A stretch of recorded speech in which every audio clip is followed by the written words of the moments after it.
You ask Tiger to solve. This deals with linear equations with one unknown.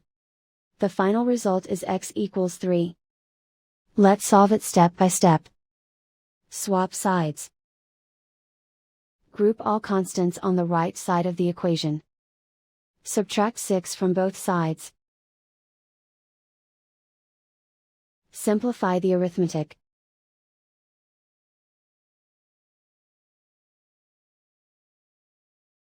Isolate the x. Divide both sides by 4.